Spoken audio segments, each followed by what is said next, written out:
Facebook ads, Google ads, Instagram ads, all of these channels require money, and the metric that you're chasing there is the cost of acquisition.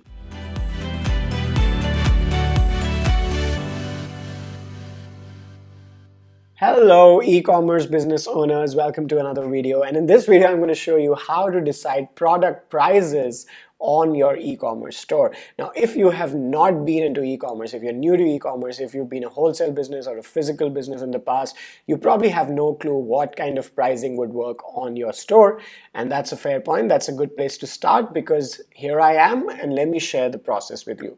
Now the process is in two parts. The first part of the process is to actually figure out a pricing range, and this is your playing field. This is the kind of range that you can play around with. And then the second part of the process is to arrive at a specific price point. So you have your price range and then you boil down to a specific price point. So I'm going to share with you my insights on how to get a pricing range and then how to actually arrive at a price point. So to start with a pricing range, to actually say, all right, this is a bag, let's say, which I'm selling. Should I sell it for $30 or $40 or $50 or $60? First of all, you have to include your basic costs in place. You have to have your basic business calculation in place. So let's say that for a $100 sale that you are going to make, you're probably going to spend $40 in the cost of production of the product and shipping. So you need to know that my production and shipping is around 40%. It's going to be around 40% of my cost. It's going to be around $40. You have to also figure out this is the minimum that I pay for shipping. This is the minimum that I pay for production. And then finally, you'll have to understand a little bit about the e-commerce space as to how digital marketing drives customer acquisition for e-commerce. And then you also have to know that Facebook ads, Google ads, Instagram ads, all of these channels require money. And the metric that you're chasing there is the cost of acquisition. So if you know the approximate cost of acquisition for your audience, and it also depends on your product and so forth, you'll probably come up with a number like, let's say 30%. So 30% is going to be your cost of acquisition.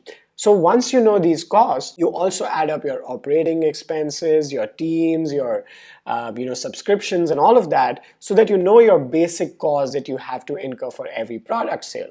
So you have to incur the cost of acquisition, you have to incur the cost of production, and you have to incur the cost of shipping. Like those are the very basic costs that you have to incur, and that's going to give you some minimum amount that you arrive at, below which you will be burning money, you'll be losing money, and there are different strategies, but it depends on whether you want to lose money or not. But if you don't want to lose money, that's the minimum that we are talking about, right?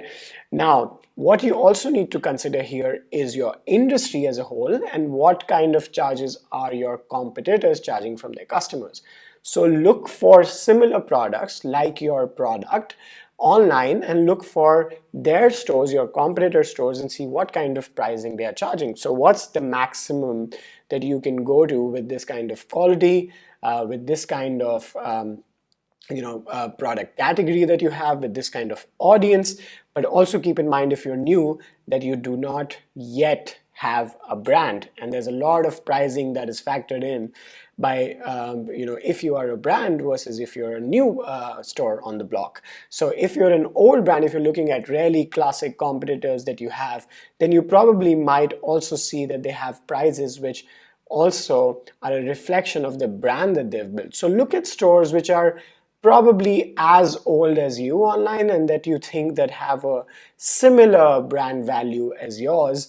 And initially, the only way to do this could be to see the age of the store and also how customers are responding to them, how good is their social media following, how similar to it is your social media following. And that's going to give you some idea of the competition, and look at their maximum price thresholds that they have. So that's going to give you some maximum price. So now what you've done is, in the first part of the process, you've arrived at a minimum price point and a maximum price point. Now this is your pricing range. Your pricing range is where you're going to play around with. Now let's say that you arrive at a pricing range of $59 to $79, and that's the range that you want to work with, right? So I could have said $60 to $80, but the prices ending in 9, which is also called charm prices, is something that the entire e-commerce industry has been using for improving conversion rates. Hence the range $59 to $79. And let's say you want to now arrive at a singular price point. So what you do next is, what I recommend to my clients as well, is to have $5 increments and write down all the possible price points in this price range. So let's start at $59, the next could be $65, the next could be $69, the next could be $75, and the next would be $79. So now you have 5 possible price points that you can use for this product. The next step from there on is to actually A/B test and split test traffic. So have your product page, run it for a month at $59, run it for a month at $65, run it for a month at $69, and so on for the same audience, for the same traffic source, and see which of those price points actually has the highest conversion rate. And that's how you will essentially go from no idea at all to actually having a pricing range that you want to charge for your products, and to finally having a price point for your products on your e-commerce store. So that's the process. More videos coming up every week on Map Links. So do subscribe, and thank you so much for watching.